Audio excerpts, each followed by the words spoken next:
Let's get started, everyone. Thank you all for joining on time. Om Sahana Vavatu Sahanau Bhunaktu Sahaviryam Karavavahai Tejasvinavadhitamastu ma vidvishavahai. Om Shanti Shanti Shanti. Namaste. We'll continue with our Vijnana session today. Just a quick announcement. We do have our afternoon event today.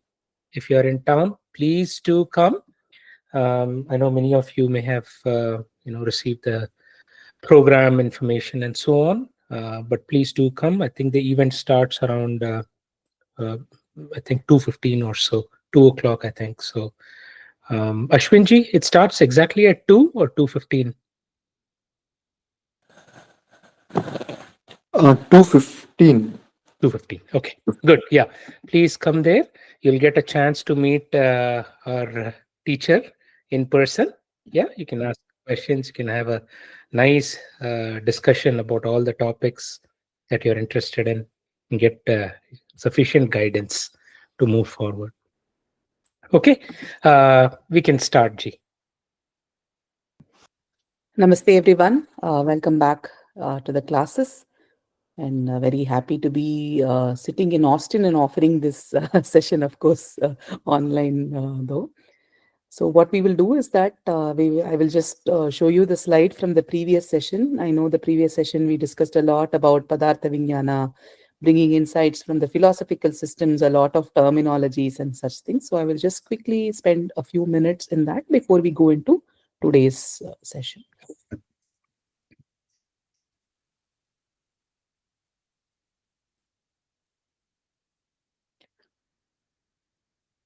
So when it comes to Ayurveda, the Padartha Vijnana draws its inspiration from Vaisheshika Shastra and Nyaya Shastra, or Nyaya Darshana for that matter.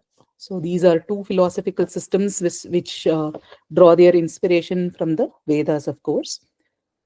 So when it comes to the Padarthas of Ayurveda, it recognizes 6 Padarthas, which is Dravya, Guna, Karma, Samanya, Vishesha, and Samavaya. When we talk about Dravya, it is basically any substance. In Vaisheshika, it is considered to be the Panchabhutas, Dik, which is the space or direction, Kala, which is time, Manas, and Atman. When it comes to Ayurveda, it is adapted in terms of any Dravya that we select in order to, say, prepare a medicine or examine, diagnose, and many such things. Guna is in terms of the qualities of any dravya. So if we take honey, for example, it has certain qualities. It is, say, golden yellow in color. It tastes sweet. It is highly viscous, right? So if you take a particular dravya, it has a lot of qualities. So the qualities are defined in terms of rupa, rasa, gandha, what form it has or what color it has, rasa in terms of what taste it has, what smell it has, and how viscous is it moist, is it dry, like that. There are so many gunas. And when it comes to Ayurveda, it is adapted in terms of the Gurvadi gunas. Today also we will be looking at it a little bit. And Samanya is in terms of which category it belongs to, which general category it belongs to. So in modern science, we all study about at least I remember studying in biology about the binomial nomenclature. The binomial nomenclature basically indicates that we are placing it in categories in terms of the generalia and the species, right? So that is how even Ayurveda looks at it. It has been looking at it for quite some time. So all the dravyas are classified in terms of the Samanya gunas and the Vishesha gunas. When we talk about Samanya gunas, there will be commonalities which are seen along with the other, species or other, members of the same family and such things. But then when it comes to Vishesha guna, there will be infinite combinations and possibilities. So if you look at, say, for example, if you take an individual, say if you take me for that instance, you can put it in the general, categories in terms of, mammals, humans, and then women, like that. But then when it comes to specific qualities, it will be in terms of the way, my ears are placed, how, what the shape of my nose, the shape of my eyes, and all that, right? So it means that there are infinite possibilities, and you can take infinite characteristics and define what my face looks like. So that is what is called Vishesha Guna. And when it comes to karma, it is the function performed by that particular dravya. Normally the karmas are looked at in terms of ukshepana, apakshepana, akunchana, and all that. So basically, prasarana, basically in terms of, moving up, moving down, contracting within and expanding and all that. But when it comes to Ayurveda, it is adapted in terms of the panchakarma. What effect that does that dravya have on the body, whether it removes the pitta, vata, or kapha, whether it induces vomit, or whether it induces clearance of the bowels. So like that, an entire process of panchakarma is there, which makes use of the function of the dravya in order to treat the diseases. And when it comes to Samavaya, it is talking about the inherent quality of any dravya. There will be so many qualities, but there will be something which is very closely tied, which cannot be separated from the dravya, and that is called Samavaya. The Samavaya thing is a little bit, in the sense, abstract to understand, because we may not be exposed to, say, modern classification system and categories. But nevertheless, for now we will understand. Later, sometime when we get opportunities to look at, say, Tarka Sangraha or something like that, we might develop a deeper understanding of this. So this is what we have been looking at in the previous class. As I told you, at least remembering the list of the padarthas in memory is very useful, because you will keep encountering this whenever you take up any, say, Ayurveda book. So one of the very good Ayurveda books, which is, usually people purchase it in the US, because Professor Vasant Lad is located, he lives in the US. So his books, I will just put it in the chat box. It is Dr. Vasant Lad's book on Ayurveda. It gives a wonderful introduction to Ayurveda. And he also has written other books on, Nadi Pariksha and many such things. So basically, he brings a very, what you can say, a person, if you don't have prior introduction to Ayurveda, this is the good thing.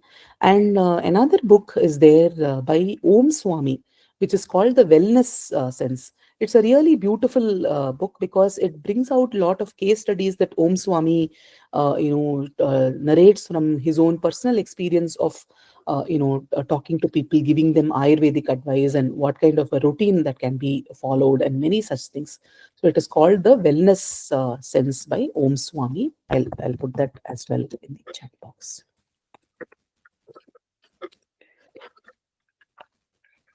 So these are some books that I have found useful. There are many more books. There is also a book by Maya Tiwari ji on Ayurveda. That's also a very good book. So all these books you can check out to develop a broad understanding. Of course, there are books that have a direct translation of the Ashtanga Hridayam, Sutrasthana. Those books are also very good. Or if you get a chance, you can also look at the Ayurveda syllabus textbooks, which are available back in India. You can look at, say, Chaukamba Press. So at our ashram library, we have most of the books of the Ayurveda curriculum, and you will have a host of books that take you from the basics to advanced topics, including surgery and all that. So this is also, the Chaukamba Press actually gives the entire Ayurvedic curriculum and allows you to choose books from there. So these are various ways to get onboarded onto at least the foundational concepts of Ayurveda. So let us go to today's presentation.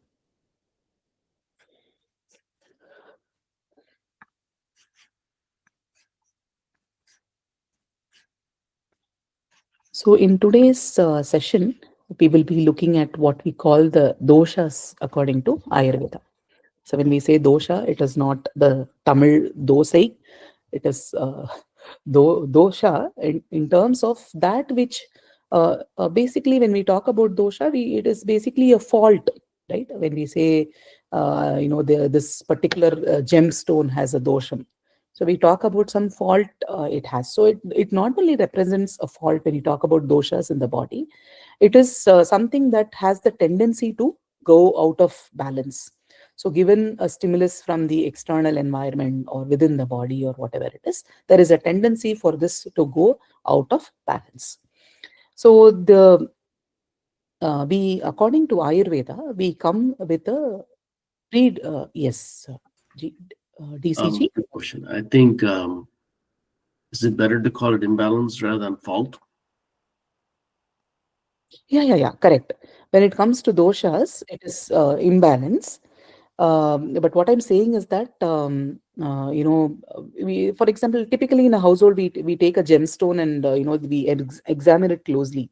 And then we say there is probably a crack or something that we, in a very, what you can say, colloquial term, we use the word dosha. But when it comes to Ayurveda, it is not a fault. It is basically something that can go out of balance, which is in a state of dynamic balance, adjusting to the stimuli. Deepti ji? Ji, same thing. When I think of it as a fault, it confuses me. But when I think of it as energy, for three forms of energy, I'm able to understand the concept much Correct. better. Very true. Very true, ji. Yeah. So that's, as I said, it's something that has the tendency to go out of balance, right? Like typically, like our homeostasis in the body. So it is not always in the same state. It responds to stimuli.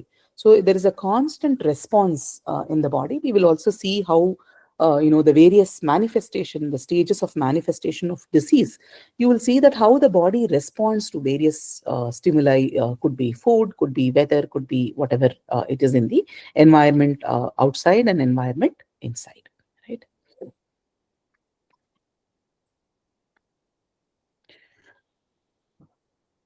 So here, what is good health according to Ayurveda? I think some of the participants presented this during your presentation. So when it comes to good health, the way Charaka Samhita defines it is in terms of samadoshaha samagnischa samadhatu malakriyaha prasannatmendriya manaha swastha ityabhidhiyate. Okay. Samadoshas samagnischa samadhatu malakriyaha prasannatmendriya manaha swastha ityabhidhiyate. Okay. So here it talks about what is good health. It's a very holistic definition of good health. Of course, when we look at the WHO definition of good health, it has been evolving over a period of time. Earlier, the globally when it comes to health, they always considered only physical health as the most important aspect. But then the world also understood, at least the West started understanding that physical health is not the only parameter to be considered. There are other factors in terms of even mental health, social health to be included. So here it is not just about the social health and all that, it is also about the spiritual health that is being considered when it comes to the definition of good health according to Ayurveda.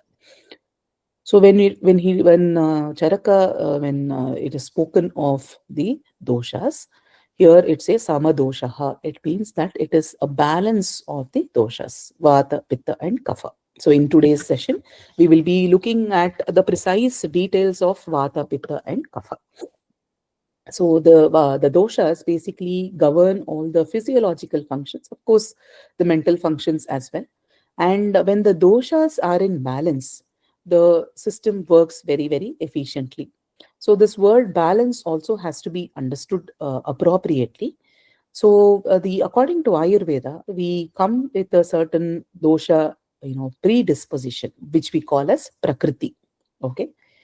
So Prakriti will be in terms of what is the composition or of the body with respect to the Vata, Pitta, and Kapha. So I will also pass on a questionnaire for you to take up. Maybe after you take the test, we can discuss some of these things in the next class as well. But for now, when we talk about Prakriti, we come with a predisposition when we are at birth itself. So there is, for example, we could be a combination of Vata and Pitta and Kapha. I mean, sorry, Pitta and say Vata and Kapha. Like that, we come with certain combinations, or one. Sometimes it is one, or sometimes it is two. So what happens is that when we take foods or live in an environment where that particular, our nature is contradicted, or it is overdone a little bit, then what happens? We go through some difficulties. The body responds to it. For example, if the person is Pitta Prakriti person, right? So some of the characteristics of a Pitta Prakriti person is that they, digest food very quickly. They feel hungry at appropriate times. Their bowel movement is, smooth and, loose. And they have good skin, they have good hair, they have good vision and all that, right? But then to a Pitta Prakriti person, if suppose they keep drinking coffee, right? If they drinks, and then many people have this habit. I have like say 10 say cups of coffee a day. I have 15 cups of tea a day, and many people have this habit. Or you have a big jar of, or you call this mug here. You have this mug of coffee, and you keep drinking it while you are working. And this person, suppose, is a Pitta Prakriti person. Then what happens is that this further damages their system, because already there is a lot of heat generated. On top of this, this person is drinking a lot of coffee. So over a period of time, this person experiences, say, ulcers, or say, heat in the stomach, or a bit of burning sensation in the stomach, right? Many such things, right? And this can also lead to a bit of an inflammation, because the body responds by producing more water or retaining more water in order to counter that pitta. So you would see that there will be a lot of fluid retention in the body, because of the increased pitta over a period of time, right? So that's how the body responds, and trying to bring it back to the normalcy, right? So when we say balance, it is not just about Vata, Pitta, Kapha being that, 1/3, 1/3, 1/3. It is about how well we align with the existing Prakriti of the body without putting it out of balance, and overall having a good experience of life, no matter what our Prakriti has been since birth, right? Sama Agni. It is in terms of the balanced digestive fire. Agni is responsible for metabolism, digestion, and transformation in the body. So proper digestion and assimilation of food depend on a well-balanced Agni. So very crucial aspect of Ayurveda is our Jatara Agni. Okay. So the Jatara Agni is basically the digestive fire. It actually practically defines our entire health. In the modern science context, we will also see a little bit in the next session. After talking about the doshas, we will see a little bit in the next session. People now talk about the gut being the second brain and all that, right? So how neurons basically act and react and respond to the kind of food that we have. In fact, there was one situation where a young boy, what he did was, he had some kind of a milk product, a dairy product, which was not very good, because I think it had spoiled or something. And then that affected the brain, and then the limbs and all that. Then there was a small episode of paralysis. Of course, being a very young boy, just he was admitted in the hospital, and he was out of it quickly. So you can see that it basically, I think it interfered with the serotonin cycle, and then this happened. Nothing to worry about. Not everybody goes through this. But what I'm saying is that, the food that we eat actually has an impact on the entire body, and especially the functioning of the brain, right? And hence, eating foods that are aligned with the larger cycles of nature, which is the Ritucharya, and the cycles of the body become very important, and that leads to better Agni. So, for example, we will be looking at it a little later as well. People who have very high Jataragni, it means that they digest food very quickly. So, for those people, they need to have food at the appropriate times, right? Breakfast, a good breakfast, a good lunch, and a good dinner. They need to have it appropriate. But then there will also be people, who have this Vishama Agni, which is basically a very fluctuating Agni. Vishama, we call, in Tamil, we loosely use it in terms of a naughty. To call somebody naughty, we call them Vishamam, right? So basically, it's an irregularity. Or it's basically sometimes they feel very hungry, sometimes they don't feel very hungry, right? So these people who have Vishama Agni, sometimes they will have good amount of food, sometimes they will have like very less food. And then there will also be people who have like very mild digestive fire. So they will be like, they have a morsel of food and they'll be like, oh, I am full for the day. They see a biscuit and then their stomach is full kind of. So they have a Manda Agni. So according to the doshas, the Agni also varies, right? So here we have it's listed here: too weak, which is Mandagni; too intense, Tikshna Agni; and irregular, it is Vishamagni. So it accordingly leads to better digestion, better or absorption, or digestive disorders, or nutritional problems, and all that, right? And there are ways to counter this as well. In case people have very Manda Agni, then eating a bit of heating substances, which we all look at in the food components, then what happens? Then that stimulates their hunger a bit, right? So, for example, like Shrimanji and I used to, joke. We've had a situation once when we had this Chavanprash, right? So both of us already have a very good digestive system. On top of that, we once had this Chavanprash, and the whole day we ended up having multiple meals because we were feeling hungry the whole day. Because all that, the amla, the ginger, and all that stimulated our hunger so much, which already we had a good agni. So accordingly, it's not Chavanprash is not a one shoe fits all kind. Again, because Chavanprash is again an Ayurvedic, a thing. It has to be looked at according to the doshic perspective. Somehow it is advertised, the Dabur Chavanprash is advertised on the TV. During our childhood days, like everybody should have a spoon in the morning. But you would see that depending on the Agni, your requirement for Chavanprash basically changes, right? And again, Sama Agni, Samadhatu, Malakriyaha. So it means that the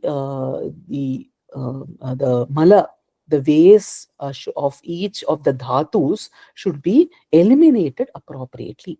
So the waste, say for example, the skin, which is the sweat, has to be eliminated. Of the digestive and excretory system, which is the urine and feces, that has to be eliminated properly. Of the various, the organs and tissues in terms of the phlegm, the mucus, all that also has to be eliminated properly. The wax that is accumulating in the ear, that also has to be removed properly. So it means that in order to maintain good health, all the organs and tissues, which is the dhatu, and the appropriate mala, which is the dhatu mala, has to be eliminated appropriately. And in terms of the Atman, the Indriya and Manas, they should all function harmoniously. So health is not just the physical health, the mental health, the senses, basically the sensory mechanism should work appropriately because of whatever filters we carry, or it could be a defective sense, right? So I remember sharing in Sankhya, there are different reasons why we don't perceive things as they are. Could be a defective indriya. So if the vision is not good, again, I don't have a correct perception of what is there in front of me. Again, all the senses need to work properly in order to have a correct perception of reality. So all these should work in harmony and then they all need to work in synergy as well, not in isolation.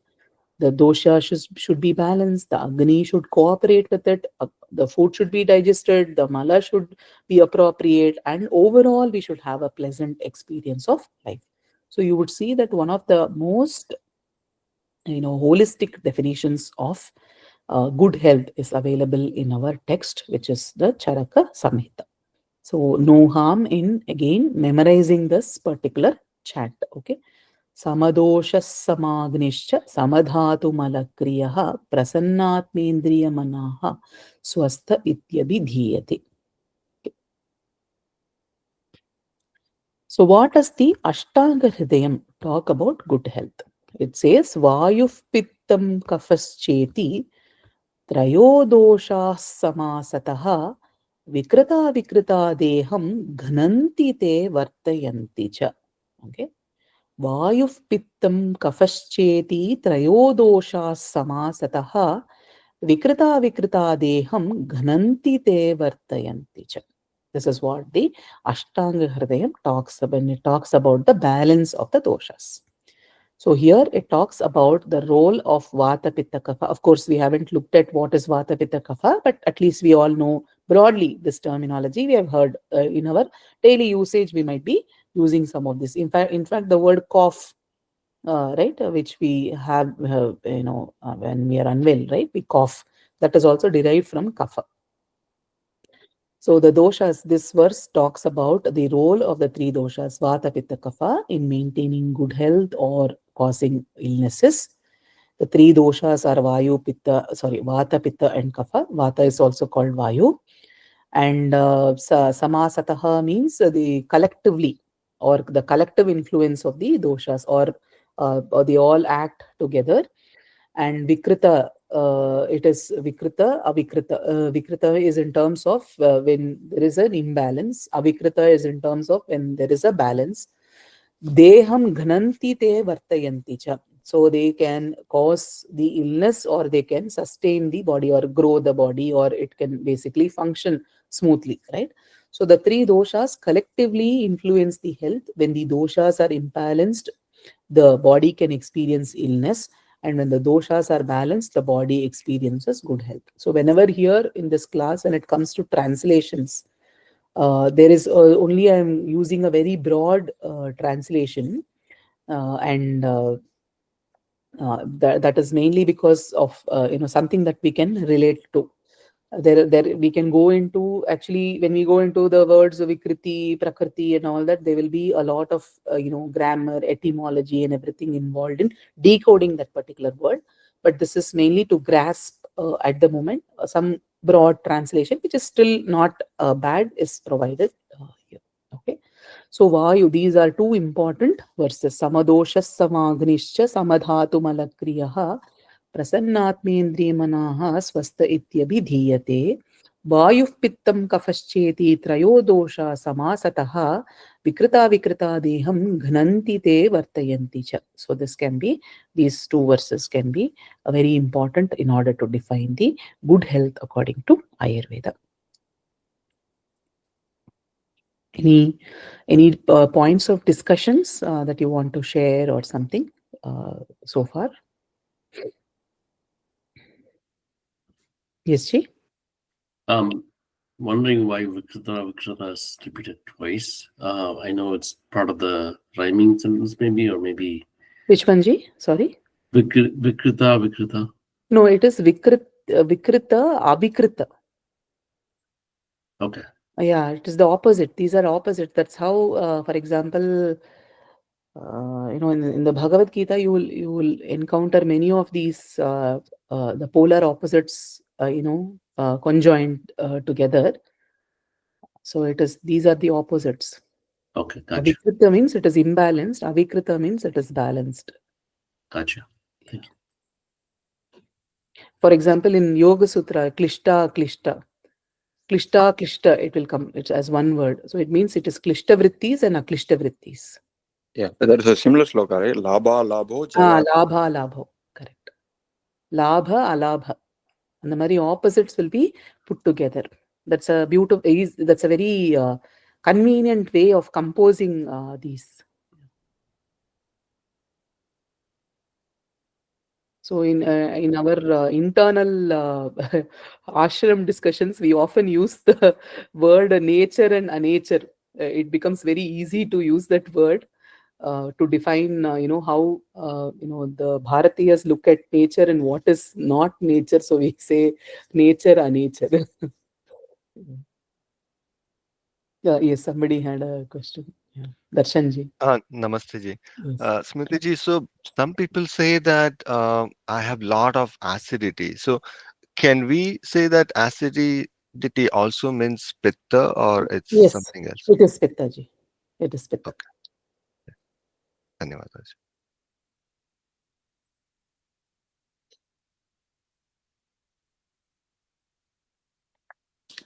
Bhagni, one question. Yeah. So does one's nature, right, does it stay the same throughout life or does it change as one gets older? Actually, there are multiple factors here. We are born with a certain prakriti, but then the vikriti also happens based on whatever food that we eat and all that. And again, there are also the doshic compositions that change over a period of time. So we tend to become more vata as we progress in age, like pitta, and then progress to vata. So definitely there will be a suppression of our original, whatever disposition that we were born with, and then it could we progress towards vata. But then how fast we progress, like people might be born with vata prakriti. So for example, for them, very early on in their life, they will encounter some of the symptoms of like old age in terms of limb pain, joint pain, and all that. So it adapts and evolves over a period of time as well.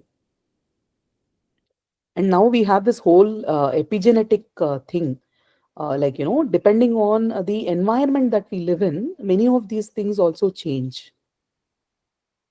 So nature and nurture both come into play. Okay, धन्यवाद Bhagni. Bhagini, is there any reason or studies for why there are only three doshas? Why not five? Are these all encompassing, or is this Yeah, um, yeah, yeah. is there more So the finer thing is grain that, information?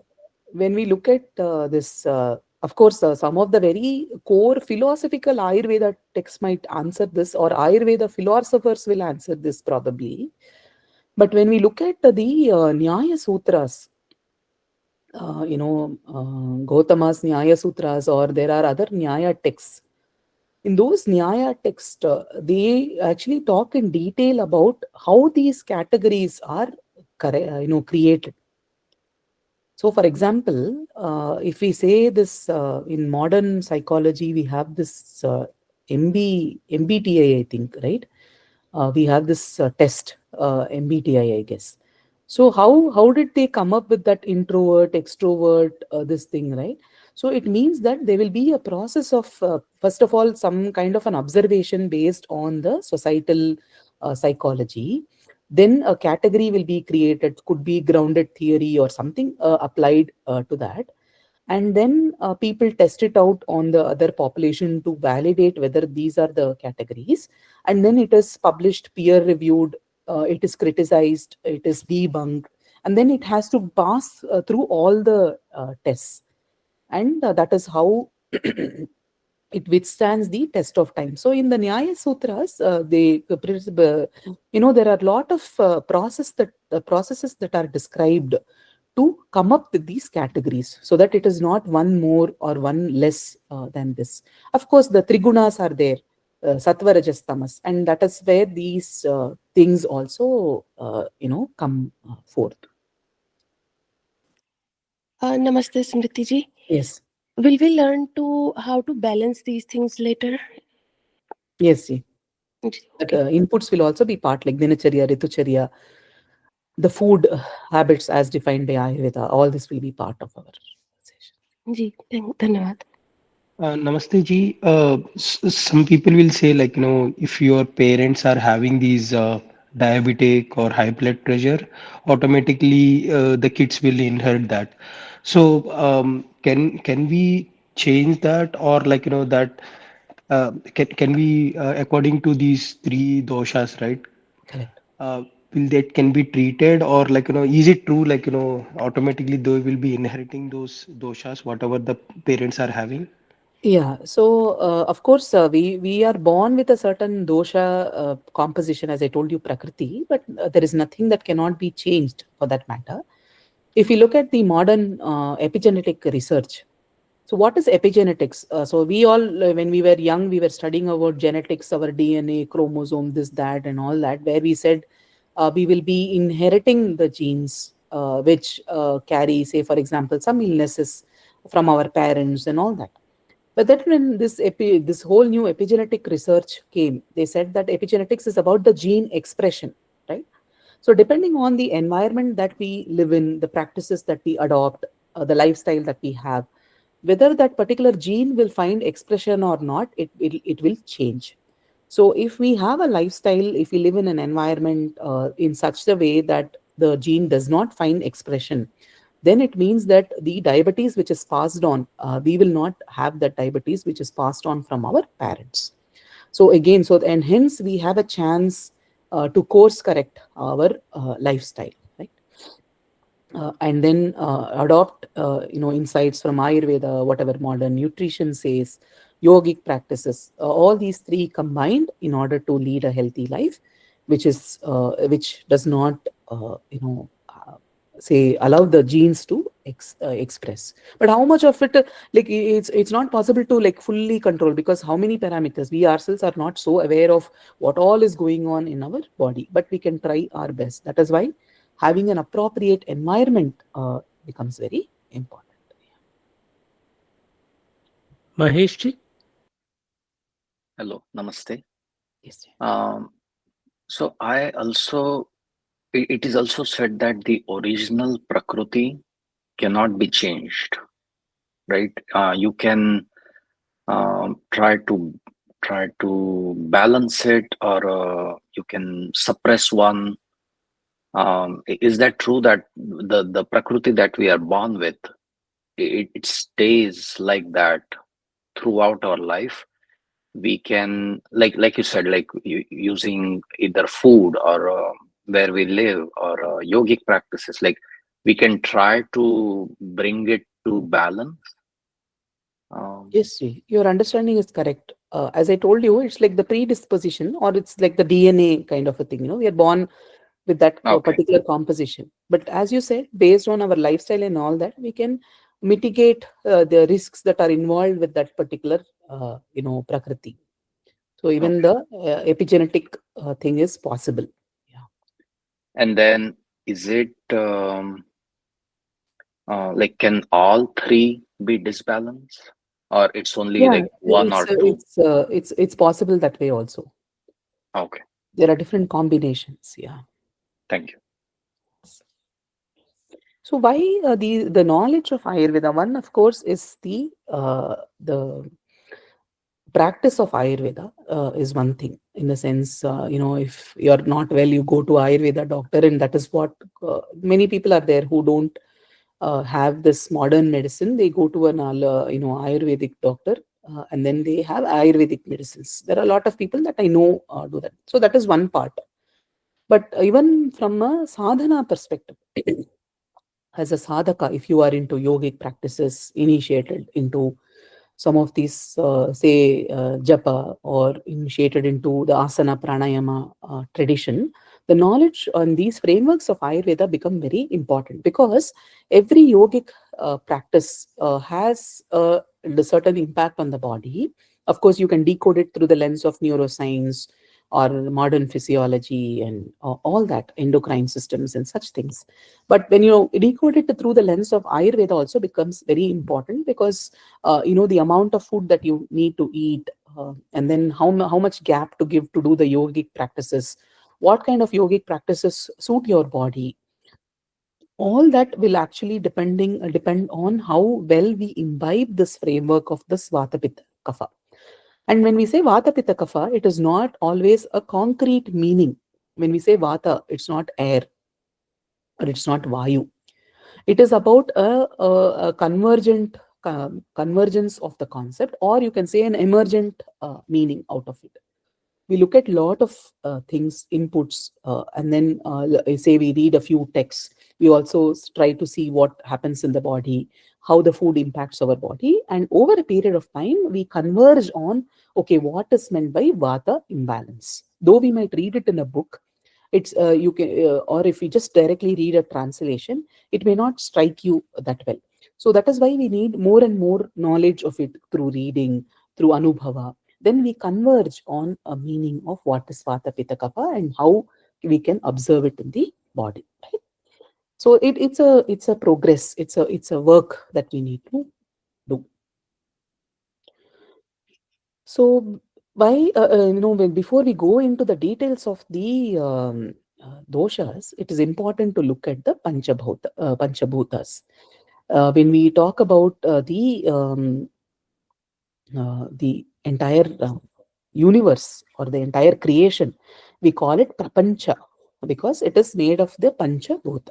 Okay, so when we talk about panchabhuta, they can be looked at as actual elements. We have the elemental theory and all that.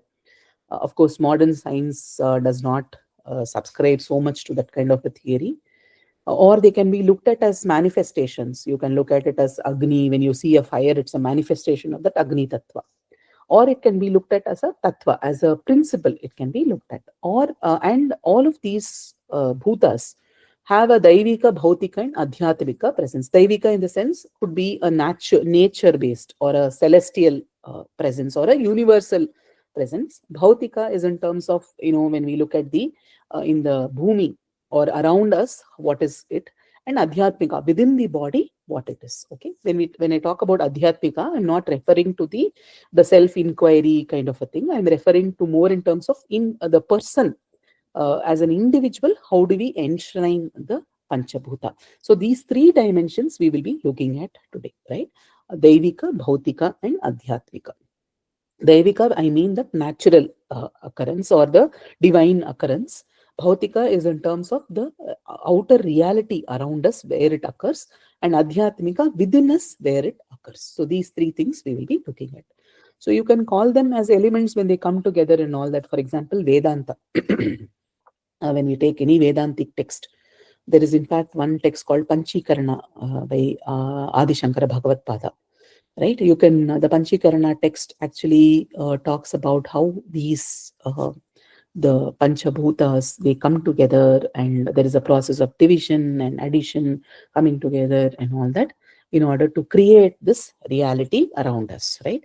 So there is a process of division. Each one divides into two and one half divides into four, and then it goes to the other bhutas, and they all come, each one comes together so that there is a predominant of Akasha Tattva, half of it, and the remaining half is composed of the other, bhuta. So that way it is a manifestation of Akasha Tattva. When it comes to, say, Jala, it will be 50% of Jala Tattva. There will be one fourth, of the half. There will be four divisions of the other bhutas. So then it becomes the manifestation of Jala. In the Prithvi, in the earth, we have Jala, right? That is water bodies and all that. So how does it come about? It comes through the process of division and coming together of the fundamental bhuta, and then this manifestation happens. So this is what is described in the Panchikarna process in the Vedantic text. Some other text like Sankhya, which is a different philosophical system, could talk about the Purusha, Prakriti, and the Sattva, Rajas, Tamas, and the sattvic aspects becoming the subtle things, the tamasic aspects becoming the gross or the tangible manifestations, right? So like that, each philosophical system will look at creation in a different way, and that is how these panchabhuta are looked at. So here, when we look at the bhuta, I would say that it will not resonate with what we know in the modern science perspective. So let us not be in a hurry to immediately make a comparison with modern science and look at this. Of course, there is a process by which convergence can happen. Many people who go through Vedanta, they relate it with, say, very deep physics and all that. That is there for sure, because as we develop a deeper understanding, we might converge there. But when we look at these particular verses, it will not fit exactly into how modern science look at it, unless we have gone through a bit of a background. But if it strikes you that way, most well and good as well, right? So when we talk about Akasha, it is ether, right? Nowadays many people don't talk about ether at all, but nevertheless, Shabda Gunam Akasha. So it's the most subtle bhuta, which is the ether, and it is only quality is Shabda. That is, it is inherently connected to sound. So the sound travels, or it is the quality of Akasha. And Tat Chaikam Vibhu Nityam Cha. So it is Eka, Tat Ekam, and all pervading. It is Vibhu and it is eternal. So that is how Akasha is looked at. So this is according to Nyaya Shastra, according to, or rather Tarka Sangraha. This is how it is looked at. The Akasha is looked at as all pervading and eternal. So it is often loosely translated as ether, right? But there are so many difference of opinions when it comes to translating the Panchabhuta and all that. But for now, let us keep it this way. Again, the Tarka Sangraha I am drawing reference from Vayu. It is Rupa Rahita Sparshavan Vayuhu. Rupa Rahita. It does not have a form. Sparshavan. You can feel it, right? It can be felt through touch. So that is Vayu. So these verses are often repeated here. Sa dvividho nityo anityascha nityah paramanu rupaha anityah karya rupaha. So in that there are divisions, 3 divisions: Sharira, Indriya, and the outer manifestation. Shariram Vayu Loke. So when you look at the divine aspect of the Vayu, it is Vayu Loka. So that's what I said: Daivika, Bhautika, and Adhyatmika. When it comes to Devika, it is the Sharira of the Vayu, right? Which is the Vayu Loka, that particular realm of reality. Could be atmosphere, could be whatever, you can define it. As I said, difficult to modernize it, but it is the Vayu Loka. And Indriya connected to the Vayu is the Twak, which is the skin. Okay, Twak is the skin. And that is because we experience Vayu through the skin. And Vishaya, when it comes to the objects in reality around us, how is Vayu perceived? It is perceived through the movement of the trees. Vrikshadi kampanna hetuhu. It is the cause of the move or shaking of the trees. Okay, Vrikshadi kampanna hetuhu. That is how Vayu is defined as. I know it can sound a bit complex. As again I told you, when we take it to children, when we take it to novice learners, we are not going to burden them with all these details. But here, as a group, since eventually we all want to take up a deeper study of at least one or at least few of these source texts become very important. So, Rupa Rahita Sparshavan Vayuhu Shariram Vayuloke Indriyam Sparshagrahakam Tvak Sarva Sharira Varti Vishayo Vrikshadi Kampanna Hetuhu. So it is the cause of the movement of the trees. In the reality around us, that is how we can find out Vayu. In our body, the Vayu is felt through the skin, and the larger celestial is in terms of the Vayu Loka. Okay, that is how Vayu is looked at. A lot of Sanskritam today. Agni, Ushna Sparshavat Tejaha. So it is felt through the heat, right? It is felt as hot.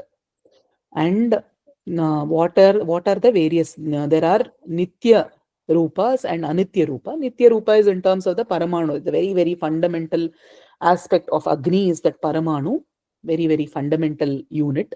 Anityam Karya Rupam. So there are many manifestations which are not eternal. Akasha is eternal. So we are not having this particular sentence over there. In Agni we have Nitya and Anitya. Okay. And in the when you look at the larger celestial aspect, it is Aditya Loke, Shariram Aditya Loke. So it is the Surya Mandala, it is the Aditya Loka, where there are several solar systems, there are several suns and all that, right? So the Daivika aspect is the Aditya Loka when you look at the Agni aspect of it. The Bhautika aspect of it is the earthly fire that we see. Could be the cooking fire, could be lighting the wood, or whatever it is, right? And when it comes to the celestial aspect of the fire or the sky aspect of the fire, it is the lightning, right? That is also looked at as the manifestation of Agni, right? And when it comes through Adhyatmika, because the Agni is associated with form, right? For the first time, you see in that evolution of the Bhutas, you have the Akasha, you have the Vayu, which cannot be perceived. Then it that emerges a form, which is Agni, right? You are able to see the flame. So the eyes perceive things, right? So that is Adhyatmika. It is perceived through the eyes. And when it comes to the body of the individual, where do you find the fire? Residing in the stomach is the abdominal fire. It is the fire existing in the stomach which helps us to digest the food. And when it comes to the earthly terrestrial plane, what are the various fires? The minerals which show, which shine are also called, are also said to possess that tattva of Agni. Example, gold. Okay. Akraja, right? The minerals and mines, and then there is a shining of various metals and minerals and all that. So that is called, that is also said to possess Agni, right? Akarajam Suvarnadi. Bhuktasya Parinama Hetu Raudaryam. Bhuktasya, whatever we eat, Parinama, changes. Hetu, that is the cause. Audaryam, in the, in the stomach. This Udara, right? In Udara means stomach.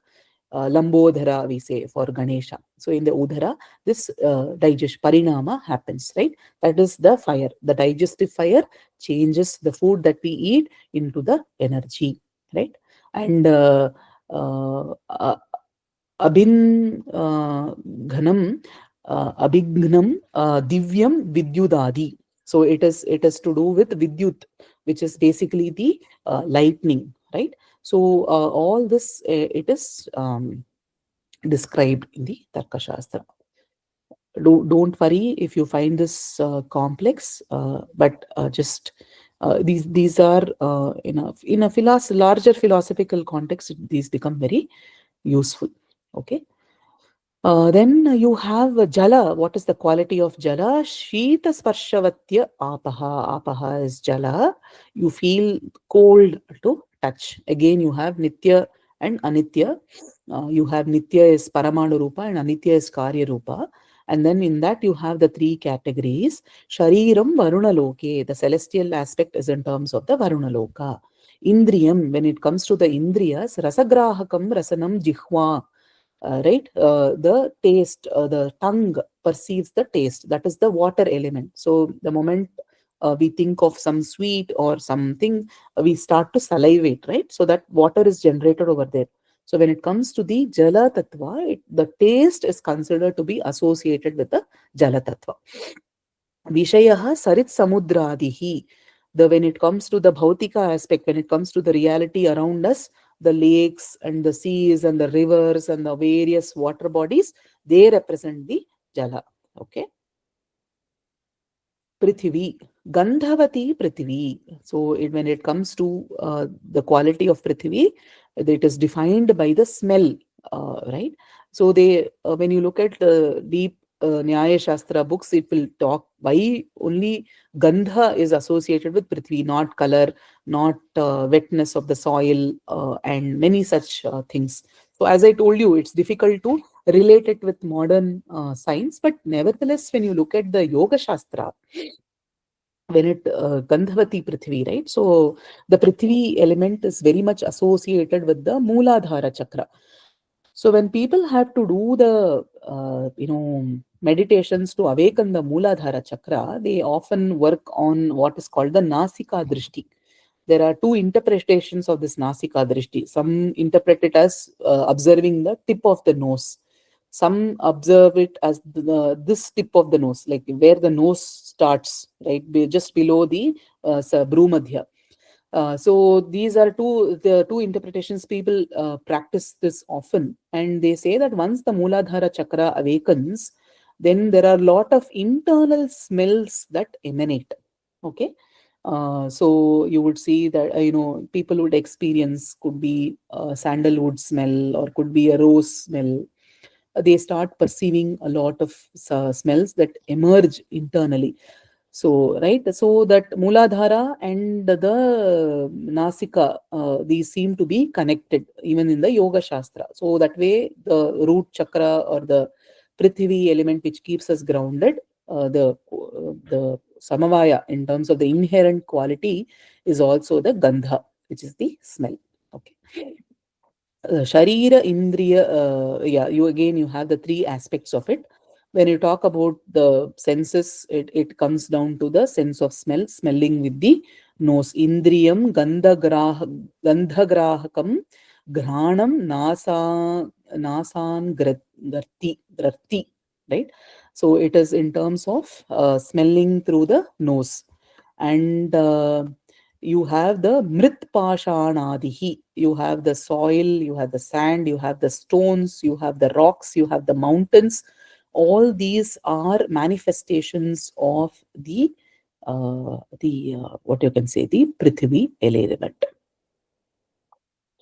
So when it comes to the manifestation, Shariram Asmadadinam. So it is our the what you can say, that our body, the body of a man, like our body is the host of Prithvi. So whatever we have, the physical structures, the bodily structures, that is the manifestation of Prithvi. We are not talking about the celestial manifestation here, because Prithvi is the terrestrial. Already it is the terrestrial manifestation here, right? But otherwise, nevertheless, it also includes all the solid structures that we see around in the universe as well.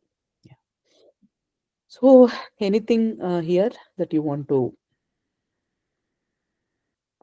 talk about, share any perspective that you have? So these definitions and details are provided in which text? Where are this Tarka Sangraha. screenshots from? Tarka Oh, Sangraha Tarka Sangraha. Okay. of Annam Bhatta. Mhm. Okay. I like the context of host. Yeah. It's amazing to just hear from a different perspective Very true. on who the host is and who, that's amazing. Yeah. Very true. That's why, going deeper than just the, treatment aspects of Ayurveda becomes important as a sadhaka, because to imbibe what is Vata, Pitta, Kapha, we need to understand what are the foundational building blocks and what the Shastras talk about. So even though, in sort of reading this out, there are even more layers to it. We need to read the commentaries, we need to read the original Vaisheshika Sutras. It will go all the way up to the actual original Darshana Shastras. So this there is a good translation of the Tarka Sangraha available done by Professor V.N. Jha. It's a good one actually. That can be, you can go through that. Let me just put. I think it is published by Chimya Publications.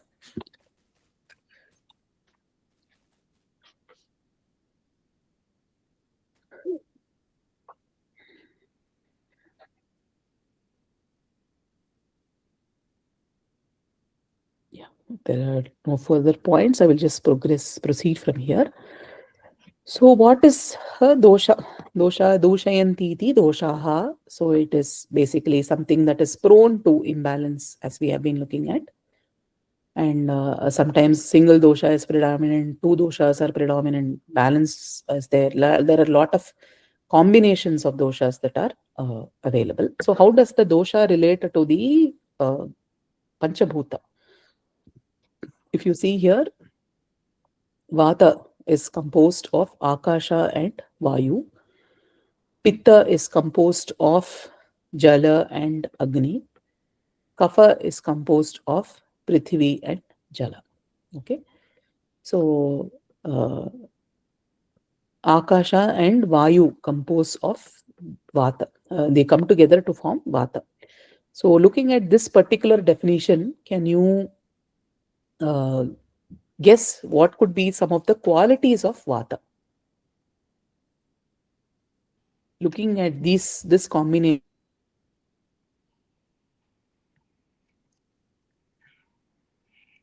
Gastric trouble.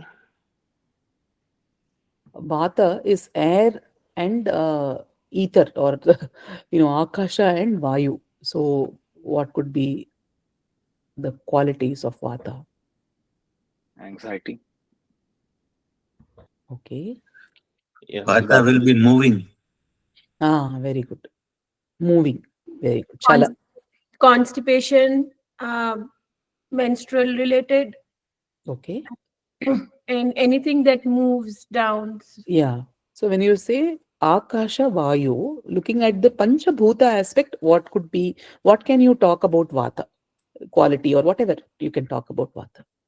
just a quick question here, Ji. Vata is related with air, so we talk also about some of the respiratory problems as well. For example, if you are inhaling cold air, cold food, you will get uh, respiratory issues, tonsillitis, and whatnot.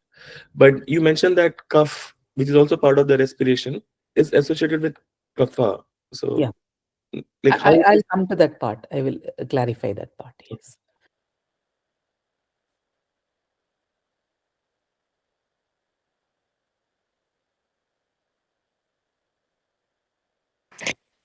Hatha is also very drying. Very true. It's drying. So by Akasha Tattva, it seems like it's present in, of course, it's in everybody. Yeah, It it's basically represents a certain vastness, right. difficulty in grasping. You can't grasp Vata, right? Because it's like all air and you can say just ether and air. So difficult to grasp. As somebody said, it's constantly moving. It's dry because it's devoid of any water. There is no Jala Tattva in it. So when we look at the Panchabhutas, okay, let me go to that particular slide. It might be more useful that way. When we look at the Panchabhuta as tattvas, what can you talk about it? When you look at Akasha, what can you talk about it as a principle?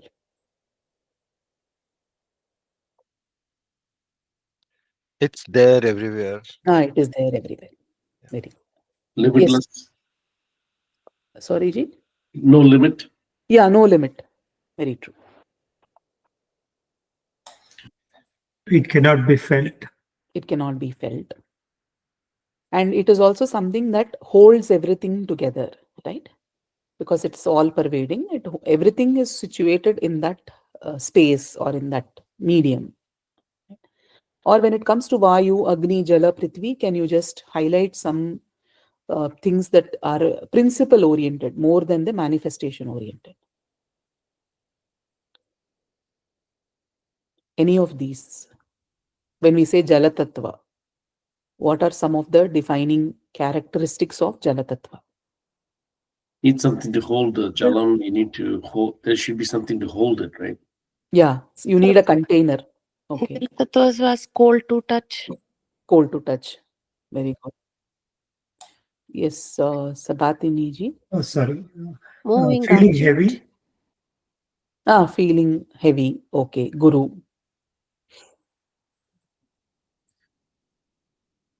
What are some of the qualities when we say Jala Tattva? What does it represent also? Moving object. Moving. We cannot live without water. Yeah. At the same time, we cannot live in the water. Correct. So why I'm asking about the principle is that Jala need not be exactly translated as water also. That's why I'm asking about the Tattva here. So it is basically that liquid tattva, fluid tattva. Okay, it basically represents something that flows, something that moves, something that is liquid in nature. Yeah, our body is constructed using it's a transporter, right? Yeah, So it's that thing that holds us together and correct, gives our everything. correct. You cannot live without it. The blood.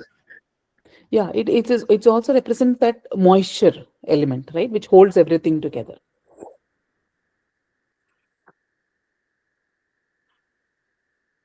So when it comes to Prithvi Tattva, it is all the solid manifestation. So when we say Prithvi, it is not just the earth or the soil or whatever it is. Those are manifestations, but it is basically, when you look at it principle, it is in terms of what is solid, what is stable, what represents that inertia which has to be moved, right? And what is hard, all that is Prithvi element. Right, When it comes to, yes, Rima ji. sorry. Go ahead, please. When it comes to Agni, when you call Agni Tattva, it is not just that fire that we see, say, in a gas stove or in a lamp. It is basically representing that heat and light and the transformatory aspect of that. Like, for example, whatever we offer in Agni, when we do a Havan or a Yajna, we say that it transformed into a form that can reach the devatas, right? So that is why when we do a big homam, we offer everything. We offer vastram there, we offer food over there, we offer so many dravyas into the Agni. So basically, because it gets transformed into the way that devatas can consume it. So basically, the transformatory principle is the Agni Tattva. Vayu Tattva, again, it is moving. It can be felt on the skin, and or it moves other objects, kind of a thing. It also represents the breathing aspect. So this, when it comes to the Vayu Tattva, it is also all the airs that goes into the body and governs various things, the prana vayu and everything. But it also, at the same time, when it comes to kapha dosha, it basically represents the accumulation. Okay, so whatever phlegm accumulates, that is what we call as kapha. That is why that cold and cough, I'm relating it with kapha and not vata. The respiratory, the breathing, the air that we breathe and all that is vayu. But what blocks that is because of the accumulations. Could be a sinus, accumulation or whatever, which blocks. That is the kapha. Kapha tattva is basically accumulating. Okay. So this, it is important to look at the Panchabhutas in terms of the tattvas more than the translation, like Agni, fire. No, fire, what is the principle of fire? What is the principle of a liquid? What is the principle of Jala? That way, fluidity and many. That is why I said it has to converge into a meaning rather than just one meaning. Normally, we translate it as water. Like even we use in Tamil, we say Jalam. Jalam kudikiradu. We drink water. But then what is the tattva? What principle does it represent? That's what we need to look at. So vata. So how can this fire and water come together? Anything that you want to say? For pitta?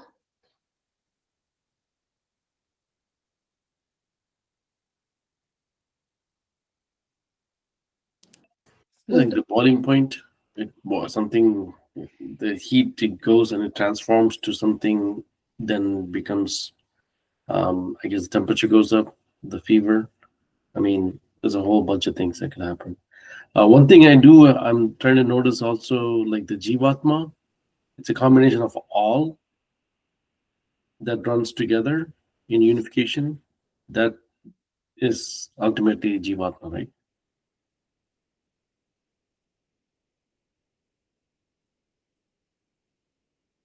Yes, yes.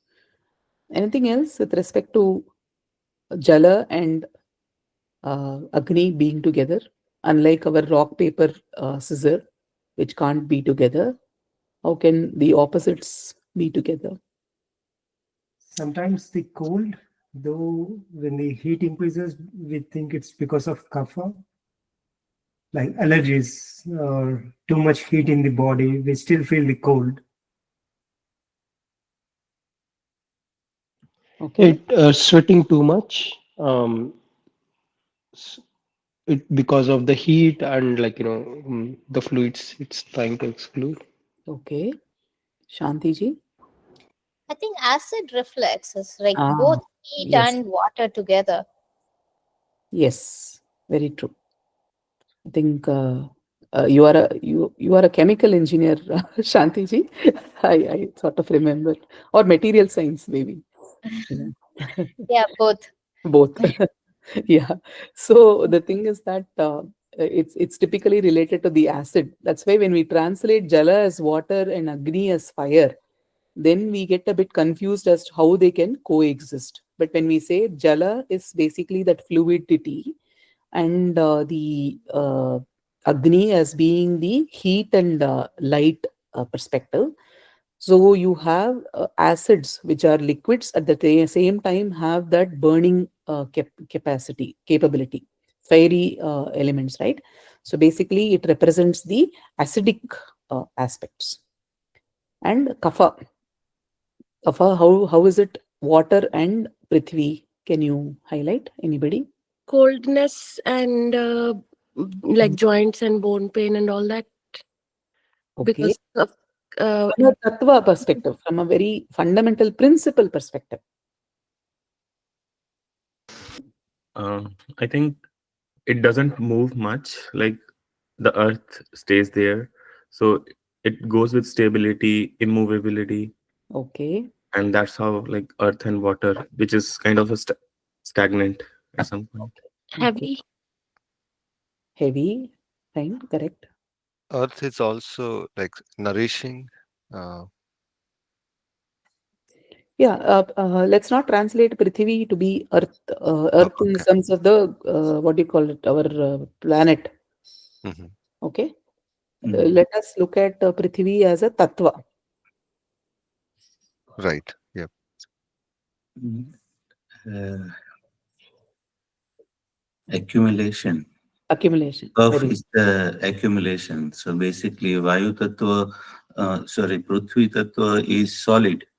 good. और ये जल तत्व जो है वो fluid है, तो fluid को रोक देता है।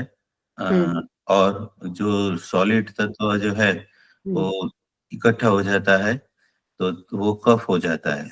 Very good, very good. More or less. Perfect. Reema ji? That was a mistake. Sorry. Oh, okay, okay. I didn't want to raise hand. Yeah. Yeah, more or less, some convergence has happened. So when we look at Prithvi, it is basically the solid element which does not have water in it. Basically, it's also solid dry element.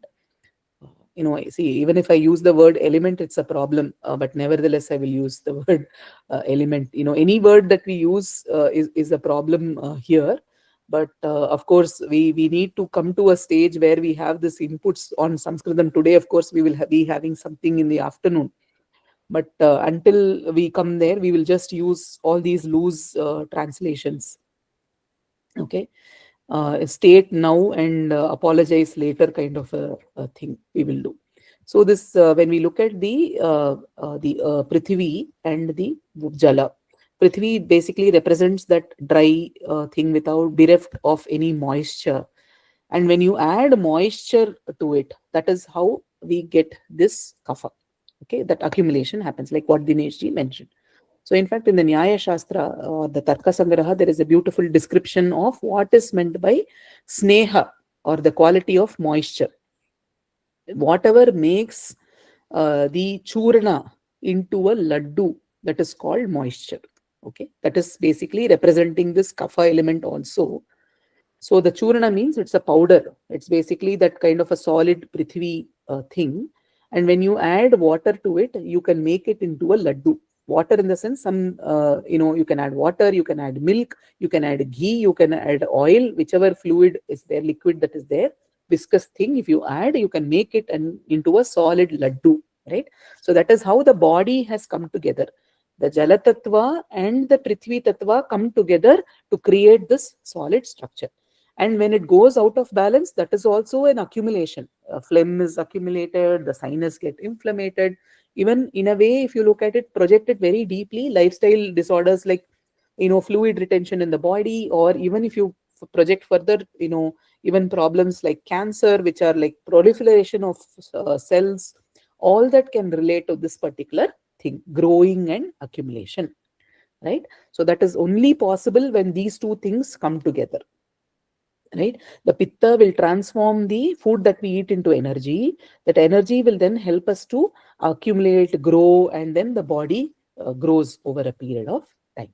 So it is very important to look at this in the principal aspect, not those. Though I have written here ether, air, fire, water, earth, for lack of better words, but since all of us here, some way we know Hindi, Tamil, Sanskritam and all that, we can just use Akasha, Vayu, Agni, Jala, Prithvi without actually looking at the translation, right? Then we get what is the tattva behind that. When we say Agni, immediately it will not strike you as that fire that we see in a lamp. It is basically the heat, the golden element, the shining element, the form, and many such things, right?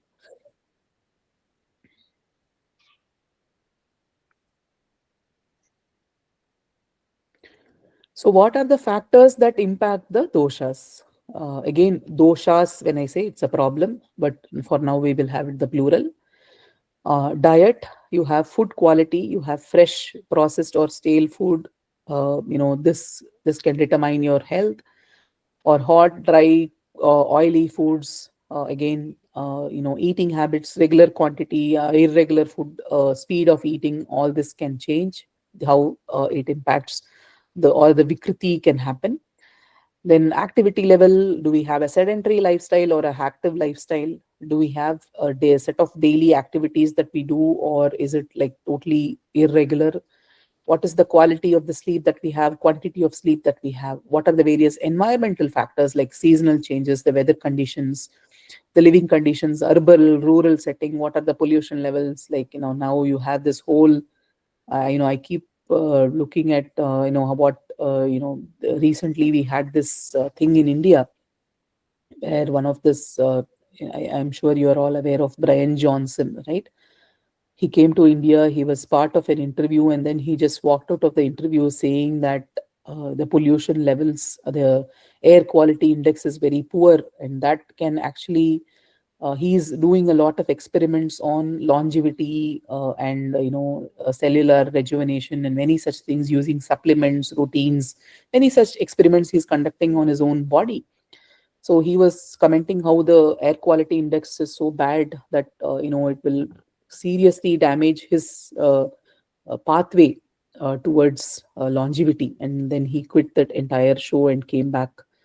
Right. So like that, we have a lot of these environmental factors also affecting the kind of materials that we use.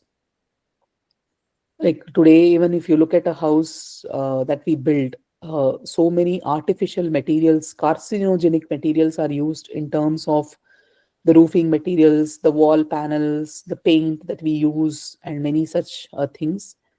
Though there will be research that says that those are carcinogenic, there will also be research that will say that that no harm is created in that. So every kind of a research needs to be taken with a pinch of salt based on, like, how much funding goes into it, who is funding that research, and who has vested interest in that research and all that. There's so much politics around research that happens today. But nevertheless, there is a lot of impact on our lifestyle.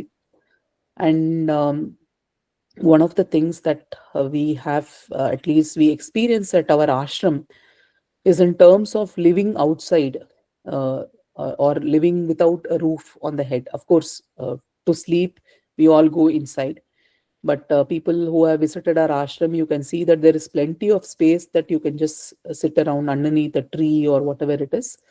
So what we do is, most of the times, the moment we wake up, we are all outside the rooms, and then only for sleeping we go back to our room. So basically throughout the day we are in outdoor spaces.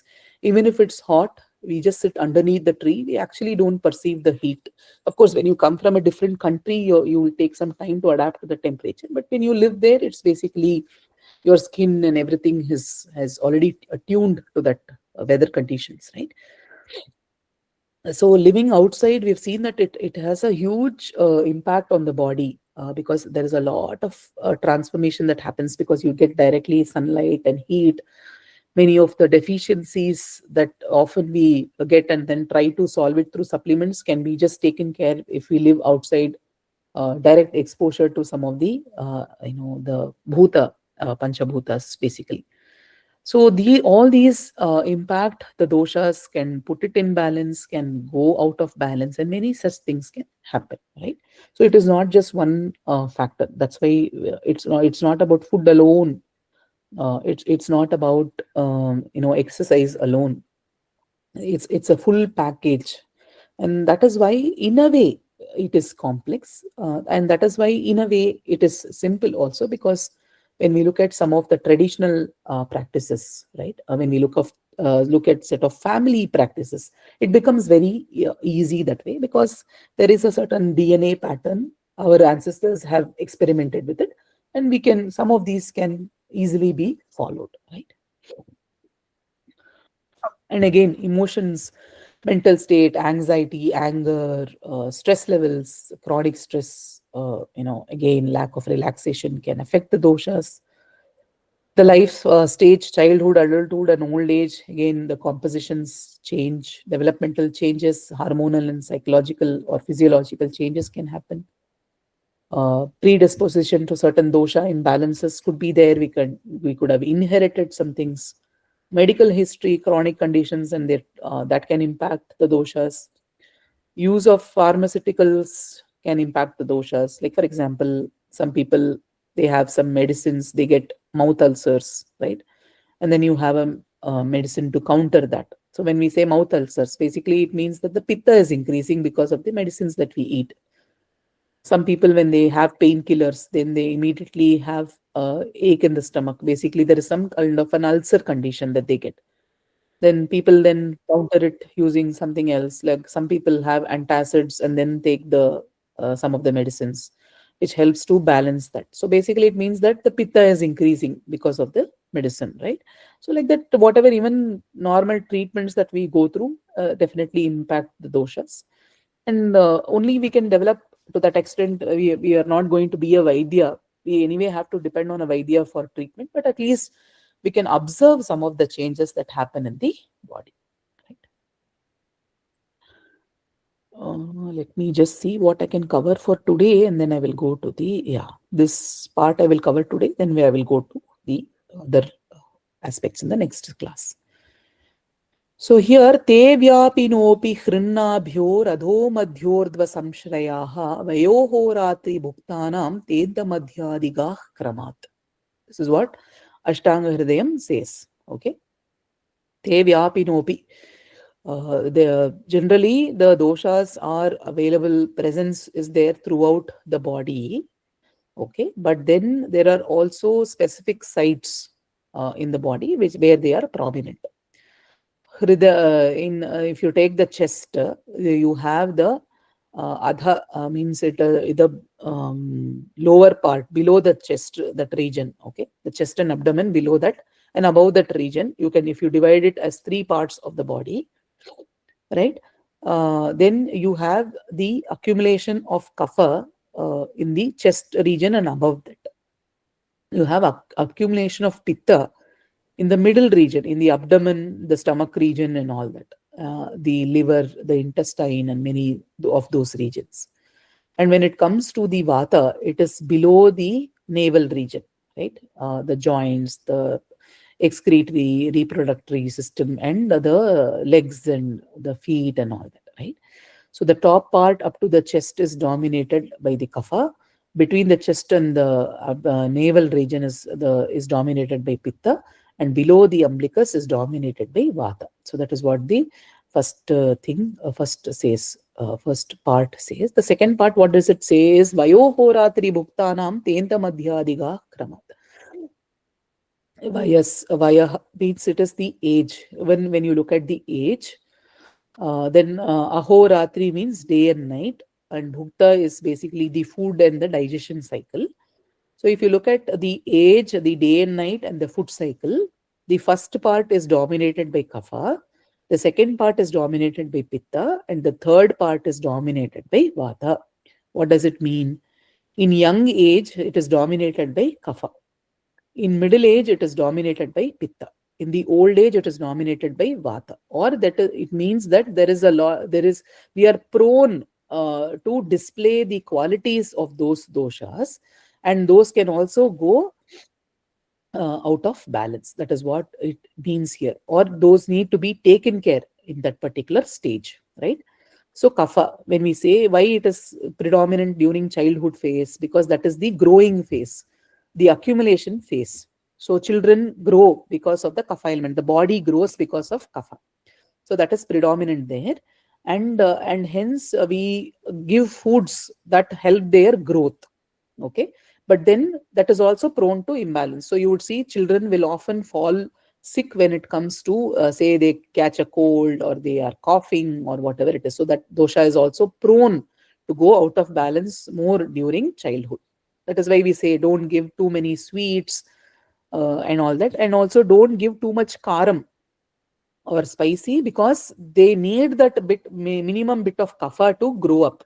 When you give too many spices at the young age, right, they don't, the kapha is predominant, they don't have the capacity to digest that kind of a thing, and also it can interfere with their growth. So give them foods that help their bodily growth at that stage, right? And in the middle age, when it is the youthful stage, the pitta is predominant. That is why we digest food very easily in the youthful stage. People often, have this comment: even if I give you a rock, you should be able to digest that. So it means that it's a very strong digestive system. That is why you have this angry young youth also. That youthful phase is that rebellious phase, because the pitta is becoming high. They become quite rebellious. They can digest food. They are hungry all the time, right? And you need to engage them intellectually as well, right? The intellect is also growing rapidly. Pitta is also referring to that intellectual capability, right? And the vision, everything is now set, right? You see all the colors, all the patterns in reality. You're able to decode it. The buddhi also is developing very well. So all this happens in the pitta stage. The voice is crystallizing and many such things happen. And in the old age, vata is predominant. That's why people find it difficult to walk. They have joint pains. They have, whatever, knee pain and all that. Especially people born with the vata predisposition experience some of these symptoms very, very early in their life. So that's why having a dose of, say, Pavana Muktasana, all that become important. I will also circulate a video of Pavana Muktasana. These are set of yogic practices that can be done in the morning. Pavana Mukta means eliminating the Vayu, okay, which has been accumulated in the system. We will look at those practices in some session maybe, right? So you would see that at different and even during the day and during the night, beginning of the day, it is kapha is predominant, midday pitta is predominant, evening vata is predominant, right? So that is why when we wake up in the morning, we don't eat too many sweets, because already kapha is there. We have lunch, a big good meal in the afternoon, because pitta is high, it's easy to digest. During the evening, it's good to play, good to do some good activities which will move your body, because the whatever vata is accumulated can be eliminated. Again, during the process of eating and digestion, when you see the food, saliva is secreted, it is sweet in nature. You eat the food, that is kapha, okay? And when after you eat the food, the digestion cycle kicks in, that is pitta. Basically, that helps to, the acids are secreted to digest the food.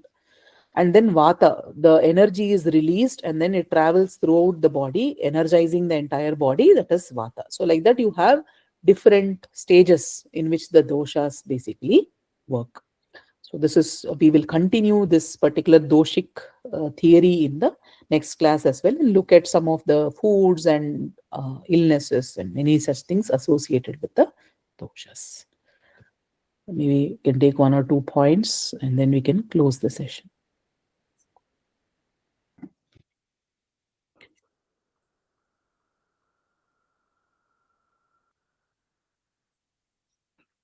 Okay, as people are continuing to think about the questions for today's session, I want to announce that there's an event this afternoon. The schedule has been posted on our class WhatsApp group.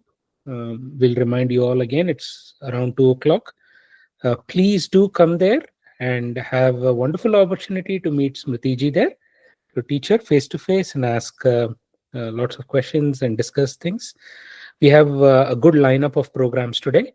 Please do attend. I think it'll be fun. It'll be a good learning experience for everyone. Okay. A couple of initiatives being discussed and announced as well, starting today. So, yeah, if you're in town, if you can make it, please do come. Okay. Any questions, anyone, regarding today's session? I understand more about ether element. Yes, I will bring it out something in the next session, maybe. Or I will post some notes. Okay.